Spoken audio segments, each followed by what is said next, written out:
Okay, salamat. Balik tayo sa pwesto nyo. Yes, sir. Sige, sir. Okay.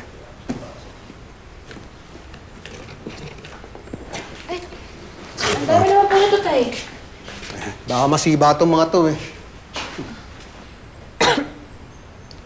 Anak, ayos ka lang? Medyo masama lang po yung pakiramdam ko. Sige mamaya, pagkakain, inom ka na ng gamot, ha? Ano ba gusto mong lutuin ko? Kahit ano po, pag ikaw naman po nagluto, masarap po eh. Ako na magluluto. I'll be the one to prepare lunch. I'll do it. Wa, ikaw? Ikaw magluluto? Eh, di ba lagi ka sa restaurant kumakain? Eh, Ba't ikaw magluluto? O, edi meaning, mas may taste ako sa'yo. Baka kasi yung alam mo lang lutuin, hotdog, kanin, tsaka itlog eh.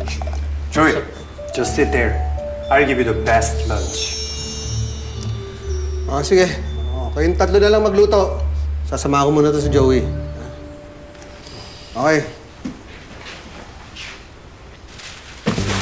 Go. Sige, Dad. Okay.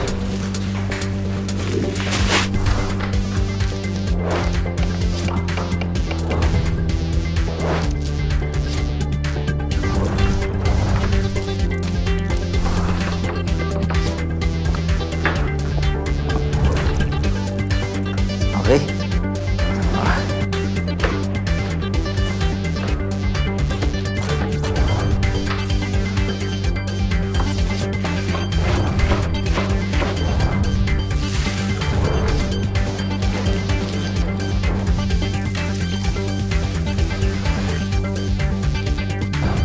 O, Gino, nakuha ba yung instructions ko? O gusto mo Englishin ko? No problem. Thanks for teaching me, Major Delgado. Sige, kung may kailangan kayo, magsabi lang kayo, ha? I know what you're doing. It's obvious. I'm trying to chicken adobo.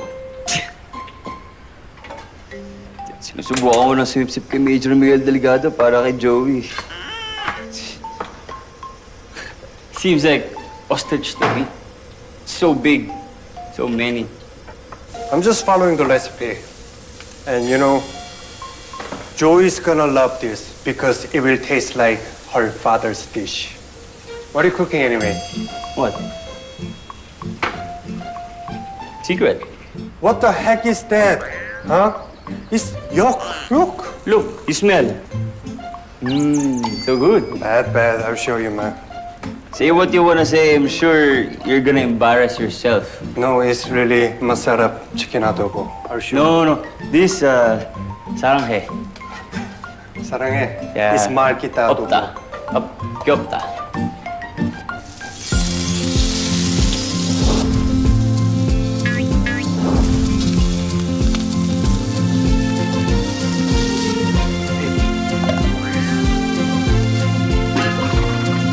Bata pala, ha? Malaki na yon. Kaya niya sarili niya. Hindi katulad mo, bata ka pa. Pag natikman itong luto ko, baka sabihin nyo na pwede na akong mag-asawa.